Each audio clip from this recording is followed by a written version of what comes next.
Salut à tous et bienvenue, c'est la nouvelle émission de Comics Place, 4e édition. Bienvenue à tous, alors je vous fais un peu visiter sans vous faire visiter parce que je suis un peu timide. Voilà, alors on va essayer de faire une émission en plan un peu plus large. On va essayer de parler des choses dont vous voulez qu'on parle.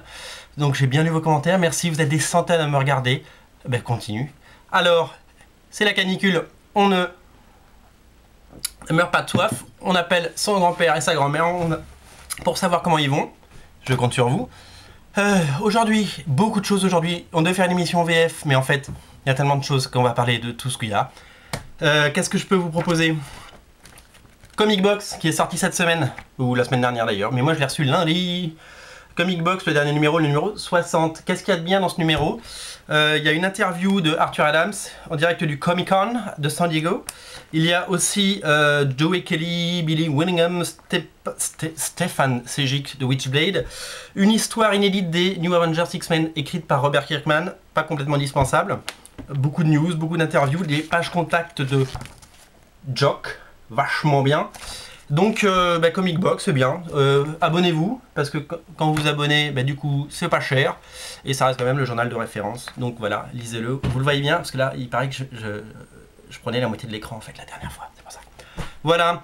Qu'est-ce que j'ai reçu cette semaine? J'ai reçu un truc de malade mental. C'est The Hunter chez IDW. Vous voyez, c'est un petit format. C'est monsieur Darwyn Cooke qui adapte le livre de Richard Stark qui s'appelle Parker, et c'est le tome 1, The Hunter. Le tome 2 sortira l'été prochain. C'est incroyable, je vous montre des dessins, je vous montre des pages. Il a fait un truc de malade. Darwyn Cooke, c'est un génie. Darwyn Cooke, c'est celui qui a fait The New Frontier. C'est aussi, il a fait des épisodes de Tangle Web de Spider-Man. Il a fait The Spirit chez DC. Et il a fait un récit à la pulp. Regardez comme c'est beau. C'est incroyable. Ça vaut 25 $ aux États-Unis. Je ne sais pas si ça va être édité en France. S'il y a un éditeur qui est intéressé par ce truc, mais prenez-le, ça déchire. Vraiment, moi je suis content d'avoir ça. C'est Scott Dunbier qui édite. Scott Dunbier est le meilleur éditeur de la place actuellement aux États-Unis. C'est lui qui a découvert Travis Charest, c'est lui qui a découvert J. Scott Campbell, c'est lui qui a lancé le label Cliffhanger avec Crimson, avec Danger Girl, avec Battle Chasers. C'est lui qui a lancé Planetary et Authority. C'est le monsieur plus. Il faut absolument. Il est arrivé chez IDW il y a un an. Il fait que des projets de malade. Il fait revenir J. Scott Campbell chez IDW. Danger Girl sera republié là-bas. Voilà. Ça, commandez-le si vous parlez anglais, ou attendez un petit peu si vous parlez français, parce que ça vaut le coup. Un peu de news. On va faire de la news rapide là. On est sur un concept, on est des fous. Je vous ai parlé de Dynamo 5 que je vais sortir chez Merluche. Je fais pas mon auto-promo, simplement tout le monde n'a pas eu l'info, donc voilà, maintenant tout le monde l'a. Simplement, Mahmoud Asmar sera au Paris Manga Show le 11 et 12 septembre. Moi je pourrais pas y être parce que je ne suis pas là malheureusement, mais il m'a écrit, il m'a dit qu'il sera là. Il arrête la série au numéro 25, mais il fera encore les couvertures. J'ai demandé à Jeff Farber qui sera le nouveau dessinateur, il n'a pas voulu me dire, le coquin. Et donc voilà, donc Dynamo 5, il y a 2 tomes pour le moment, 3 tomes, moi j'ai que les 2 premiers, le 3 je ne l'ai pas encore reçu. C'est vachement bien, c'est du super-héros, on vous présentera les personnages sur Comics Place, n'ayez crainte. Ça commence à être traduit en septembre et ça sortira en janvier. Voilà, vous pouvez dès à présent le précommander sur merluche.com. C'était la minute autopromo. À propos de très bonnes nouvelles, ça je vous montre l'édition américaine, la très belle édition américaine de, vous savez lire, Invincible. Ça revient, le tome 4 français, parce que là c'est le tome 4 américain, donc là il y a 12 épisodes là-dedans, alors qu'il y a seulement 6 épisodes dans les tomes français à la façon TPB américain. Ça ressort, le tome 4 sortira courant 2010, on n'a pas la date, on n'a pas le format, on n'a pas le prix, mais ça ressort, c'est toujours Edmond Touriol qui traduit normalement, j'espère, je crois. Et en fait, donc ça va être énorme puisque ça revient, donc il y a beaucoup de gens qui sont passés à la VO depuis 2 ans.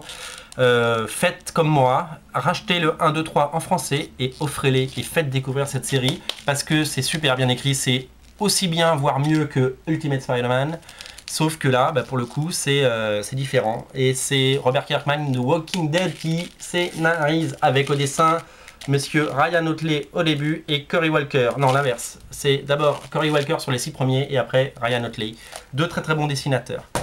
Avant-dernier, Bouquin que je vais vous montrer. Je l'ai reçu hier, il est tout neuf. C'est le Daredevil Omnibus par Brubaker. Brubaker a repris après Brian Bendis qui avait fait je crois 60 numéros avec Alex Maliv.